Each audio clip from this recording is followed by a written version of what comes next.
ఎట్టకేలకు ప్రభాస్ సందీప్ రెడ్డి వంగ కాంబినేషన్ లో రాబోతున్న స్పిరిట్ నుంచి సాలిడ్ అప్డేట్ రావడంతో ఫ్యాన్స్ ఖుషి అయ్యారు. లేట్ గా ఇచ్చినా సరే స్పిరిట్ సౌండ్ స్టోరీకి పాన్ ఇండియా లెవెల్లో రీసౌండ్ వస్తోంది. ఈ ఆడియో గ్లిమ్స్ లో ప్రభాస్ పాత్రకు ఎలివేషన్ ఇస్తూ స్టార్ కాస్టింగ్ రివీల్ చేశాడు సందీప్.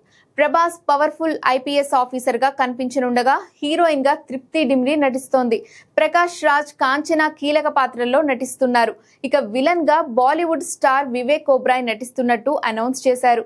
దీంతో స్పిరిట్ విలన్ ఇష్యూ సోషల్ మీడియాలో హాట్ టాపిక్ గా మారింది. ఈ సినిమాను ఇంటర్నేషనల్ లెవెల్లో ప్లాన్ చేస్తున్నాడు సందీప్. దీంతో ముందు నుంచి ఈ సినిమాలో విలన్ గా కొరియన్ యాక్టర్ డాన్ లీ నటించనున్నట్లు ప్రచారం జరుగుతోంది. దానికి తోడు ఇన్స్టాగ్రామ్ లో ప్రభాస్ సలార్ పోస్టర్ ను డాన్ లీ షేర్ చేయడంతో ఆయన నిజంగా స్పిరిట్ లో నటిస్తున్నాడని అంతా ఫిక్స్ అయ్యారు. అక్కడి నుంచి ప్రభాస్ వర్సెస్ డాన్ లీ అన్నట్టుగా ఎన్నో ఎడిటెడ్ వీడియోలు సోషల్ మీడియాలో హల్చల్ చేశాయి. ఈ భారీ కట్అవుట్స్ తలపడితే బాక్స్ ఆఫీస్ బద్దలవుతుందని వైరల్ చేశారు. కానీ కట్ చేస్తే ఇప్పుడు విలన్ గా స్టార్ కాస్టింగ్ పేర్లో ఆయన పేరు లేదు. దీంతో ప్రభాస్ ఫ్యాన్స్ కొంతమంది మాకు ఆ విలనే కావాలన్నట్టు కామెంట్స్ చేస్తున్నారు.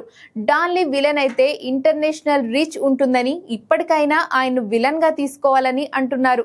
అయితే స్పిరిట్ స్టార్ కాస్టింగ్ ఇక్కడితో అయిపోలేదు. సందీప్ ఏది చేసినా సంచలనమే కాబట్టి ఆయన మైండ్ లో డాన్ లీ ఉండే ఉంటాడు. ప్రస్తుతానికైతే స్పిరిట్ విలన్ వివేక్ ఓబ్రాయ్ మాత్రమే.